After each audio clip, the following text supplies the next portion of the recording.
সুইংগাম, এটা খালি খালি স্যাপ খায়। এই যে সাজতেছে কি যে খাইও, ও নিজেও বুঝলো না, জাতি বুঝলো না, মাঝখান থেকে পকেটের টাকা লেগে গেল কোম্পানি। এটার নাম সুইংগাম, নামও সুইংগাম, কাজও সুইংগাম। খা, বাঙালির লোভ দে স্যাপ সাটাই দিছে, খা স্যাপ খাইতেছে, স্যাপ সিডিন না আপনারা, মুখের ভিতরে স্যাপ খাইতেছে, খা। আল্লাহ নবী বলেন, উম্মত তোমরা ছোট ছোট বাচ্চাদেরকে খেজুর খাওয়াও, তালবিনা খাওয়াও। তালবিনা চিনছেন? ছাতু, ছাতু, ছাতু চিনছেন? অনকার বলাবেন ছাতু নাম জানি না, খুব পুষ্টিকর খাবার ছাতু।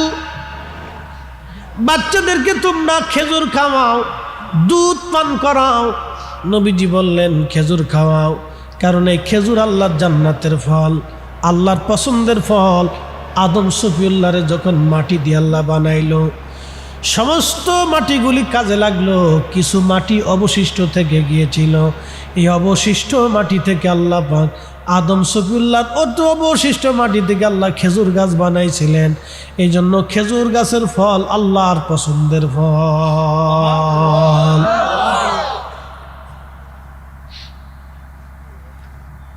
খেজুর খাওয়াবেন গর্ভবতী নারীদেরকে। কেন? খেজুরের পুষ্টিগুণ বিরাট বেশি। মা খাইলে বাচ্চার খাবার খাওয়া হয়ে যায়। আজকে মশালা বুঝে যাবেন শ্রীমঙ্গলের মুসলমান। মা দুধ পান করার কারণে আমার শরীরে দুধের রেশ আসছে। মা পুষ্টিকর শাক সবজি খাওয়ার জন্যে বাচ্চার শরীরে পুষ্টি আসে। কারণ মায়ের রেহেমের ভিতরে একটা বাচ্চা, এটাকে রেহেমের জগৎ বলা হয়, এটাও একটা জগৎ। এই জগতে আপনার পানি, আপনার রক্ত, আপনার হাড়, আপনার কলিজা, আপনার ফেসপা, আপনার ওই শরীরের পানি, আপনার শরীরের তাপমাত্রা, আগুন, পানি, মাটি, বাতাস, যিনি এক যোগে প্রকাশ কইরা আপনার মায়ের পেট থেকে দুনিয়াতে নামাইলো, জোরে বলেন সেই মালিকের নাম কি? চার রঙের মশলা দিয়া যে কইরাছে তোর গঠন, চার রঙের মশলা দিয়া। আগুন, পানি, মাটি, বাতাস একযোগে করিয়া প্রকাশ। আগুন, পানি, মাটি, বাতাস একযোগে করিয়া প্রকাশ। দেখলি না তুই কইরা তালাশ, ওরে দেখলি না তুই কইরা তালাশ, কোন জায়গা সে মহাজন, চার রঙের মশলা দিয়া যে কইরাছে তোর গঠন, চার রঙের মশলা দিয়া।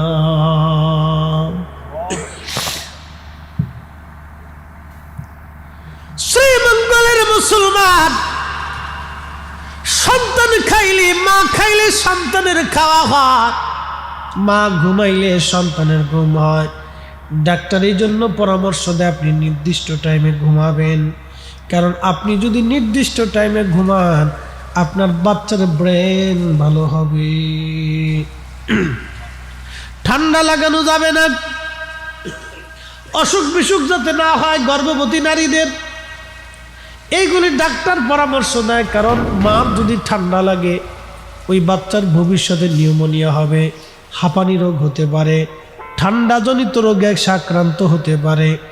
এই জন্য ডাক্তাররা পরামর্শ দেয় আপনি ভালো মন্দ খাবেন, নির্দিষ্ট সময় খাবেন, নির্দিষ্ট সময় ঘুমাবেন, নির্দিষ্ট সময় উঠবেন, বেশি পরিশ্রম করা যাবে না, একবারে লেভেল মতো আপনাকে থাকতে হবে।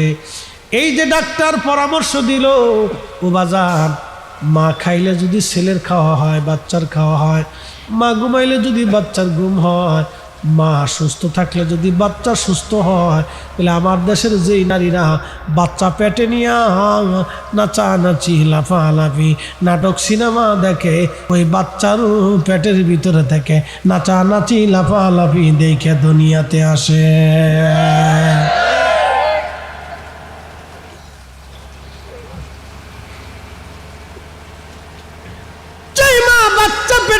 নাচানাচি দেখে।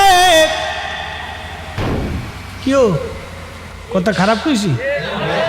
মা খাইলে যদি বাচ্চার খাওয়া হয়, মার পুষ্টিকর খাবার খাইলে যদি বাচ্চার পুষ্টি হয়, মা দুধ খাইলে যদি বাচ্চার দুধ খাওয়া হয়, মার খেজুর খাইলে যদি বাচ্চার খেজুর খাওয়া হয়, মার ঠান্ডা লাগলে যদি বাচ্চার ঠান্ডা লাগে, তাহলে মা টেলিভিশন দেখলে, মা নাচানাচি লাফালাফি দেখলে, মা বেহাপনা দেখলে, ওই বাচ্চাও বেহাপনা ঝিকে দুনিয়ায় তারা আসে। এই জন্য হুজুর গাউসে পাকের মা কোরআন পড়তো। হুজুর গাউসে পাকের সিনার ভিতরে আল্লাহ 18 পারা কোরআন জমা করে তারপরে দুনিয়াতে পাঠাইছে। কথা কন না কেন?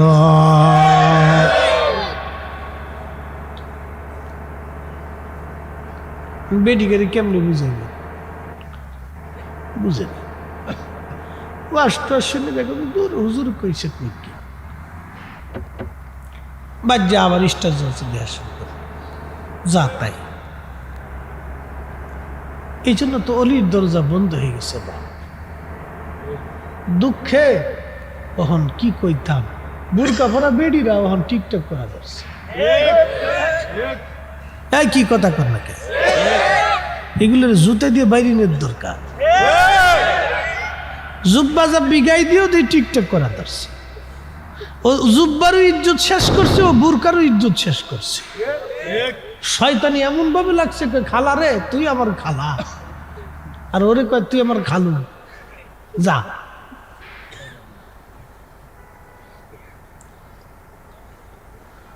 বলার কোনো ভাষা নাই আজ। কাকে কি বলবেন? বড় কঠিন পরিস্থিতির শিকার আজ আমরা। বড় ভয়াবহ সময়ের অতিক্রম করতেছি আজ আমরা। মুসলমান আমরা, নামে মুসলমান, কাজে মুসলমান নাই। আমরা শুধু নামে মুসলমান, কাজে মুসলমান হতে পারলাম না। পৃথিবী বিখ্যাত আল্লাহর ওলি আবু সালেহ মুসা নদীর ভিতর দিয়ে ফল যাচ্ছে তো খেয়ে ফেলছে। চিন্তা করলেন ফলটা তো খাইলাম, ফলের মালিকের কাছ তো জিজ্ঞাসা করিনি। আচ্ছা যাই ক্ষমা টমা চেয়ে আসি, খেয়ে ফেলছি। রাসূল করিম বলছেন কিয়ামতের আলামতের একটা আলামত হচ্ছে বদাউল আমানা, আমানতের খিয়ানত হবে। প্রচুর পরিমাণে আমানতের খিয়ানত হবে। এত পরিমাণে হবে যে মসজিদ কমিটি মসজিদের টাকা চুরি করে খেয়ে ফেলবে। আপনাদের সিমগুলো নেই, আমার ঢাকাতে আছে। বুঝতে পারছি, আমার ইমাম সাহেবের হাদিয়ে খেয়ে লাইছে। পরে মসজিদে ছাড়িয়ে দিচ্ছি, যা খাগিয়ে আমার যদ্দুর পাচ্ছি। নিচতলা থেকে হুজুরে দিয়ে একটু দোয়া করতে কই, স্লিপ দেয় কিন্তু টাকা আসে। আমি তো দোয়া করে আসছি, পরে কে হুজুর হাদিয়া পান না? না কি খেয়ে আপনার সাথে তো হাদিয়া দিয়ে দিচ্ছি।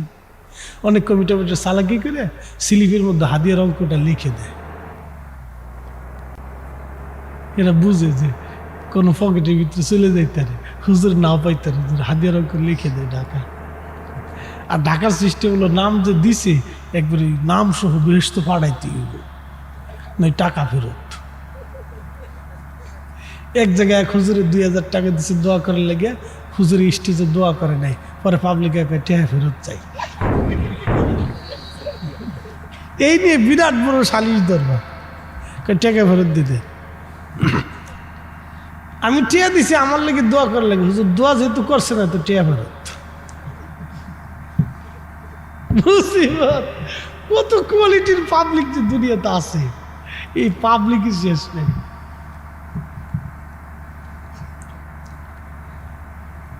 আবু সালেহ মুসা রাহমাতুল্লাহ আলাইহি রওয়ানা